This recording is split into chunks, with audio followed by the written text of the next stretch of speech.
जो हमारे खुदा यीशु मसीह का फजल हमेशा हम सबों के साथ होता रहे। जो खुदावंद नहायत रहीम और मेहरबान है,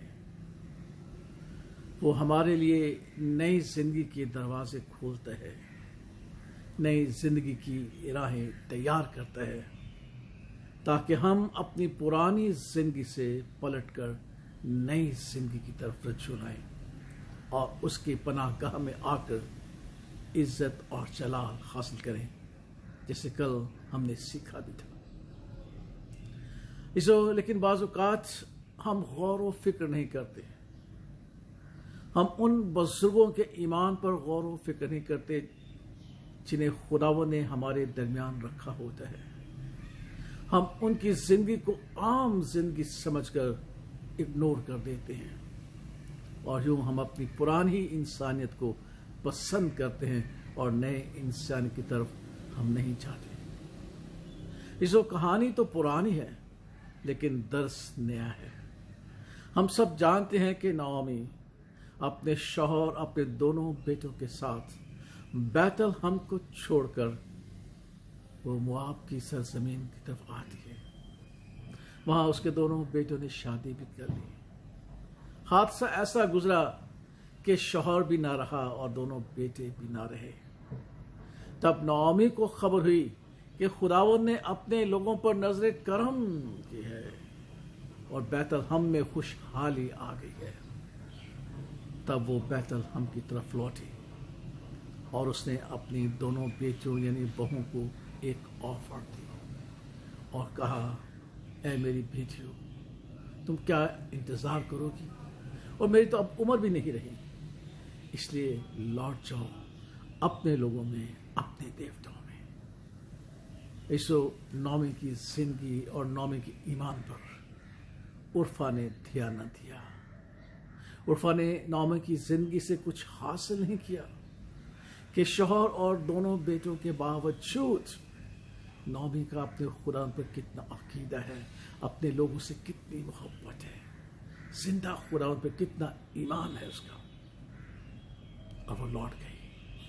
लेकिन रूत ने नाओमी की जिंदगी पर गौर किया कि इतने हादसात गुजरने के बाद भी नाओमी अपने खुदावंद के साथ जुड़ी रही है और इस ईमान और उम्मीद मजबूत है, इसलिए वो लौटकर बैतलहम को जा रही है। उसके ईमान ने, उसके जिंदा ईमान ने, उसकी जिंदगी के नमूने ने रूत को सोचने की तौफीक दी और रूत ने सोचा और गौर किया। तब रूत ने एक बहुत बड़ा इकरार किया कि तेरे लोग मेरे लोग होंगे, तेरा खुदा मेरा खुदा होगा, मौत के सिवा मैं तुझसे जुदा नहीं होंगी, मैं भी तेरे साथ बैतलहम को जाऊंगी।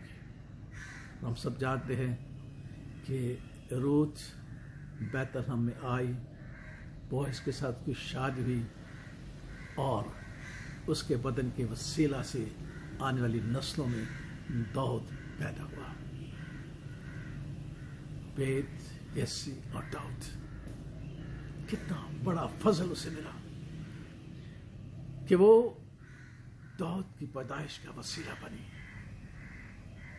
उसकी ग्रैंड मदर बन गई।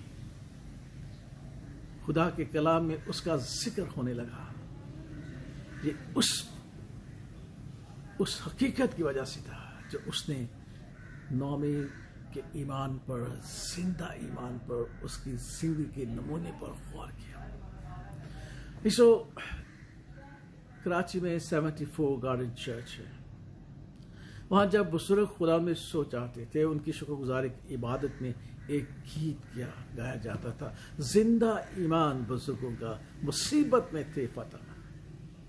जब हम उनका हाल सुनते हैं तो गीत लिखना कहता है कि हमारे दिल खुश और खुरम हो जाते हैं, क्योंकि बुजुर्गों का जिंदा ईमान जो मुसीबत में फतहमंद थे, हमारे लिए नई जिंदगी, हमेशा की जिंदगी के रास्ते खोल देते हैं।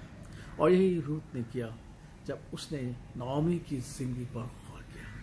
आज हम अपने बुजुर्गों को भूल चुके हैं, उनके तौर तरीकों को भूल चुके हैं, उनकी खिदमत को भूल चुके हैं, और शायद हमने उर्फा की तरह اپنی پرانی زندگی کا تعین کر رکھا ہے اور ہم لوٹتے ہیں اسی پرانی زندگی میں۔ آج نومی اور روز کی زندگی ہمیں یہ سکھاتی ہے کہ ہم سیکھیں، غور کریں، توجہ کریں اور اپنے بزرگوں کے ایمان کی بدولت زندگی اور زندگی کی نئی راہیں تلاش کرتے ان میں چلیں، تاکہ ہمارے پاس بھی زندہ امید اور زندہ زندگی ہو، فتح مند زندگی ہو، اور ہم ہمیشہ خدا میں فتح مند رہے۔ خدا باپ، خدا بیٹے اور خدا روح القدس کے نام میں آمین۔